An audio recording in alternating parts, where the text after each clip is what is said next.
Şu hainliği görüyor musunuz? Bu İsrail terör devletidir, terör!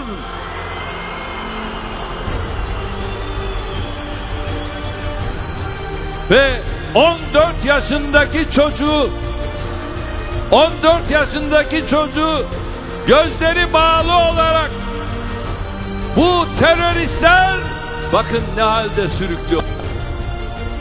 Ondan sonra görüştüğümüz bazı İsrailliler, ya böyle demeseydiniz be, ne diyecektik ya? Ne diyecektik?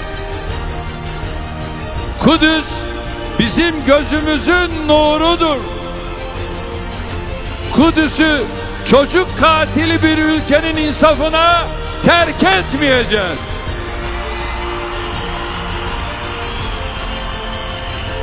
Kudüs'ü işgal ve yağmadan başka hiçbir değeri olmayan bir devletin vicdanına da bırakmayacağız.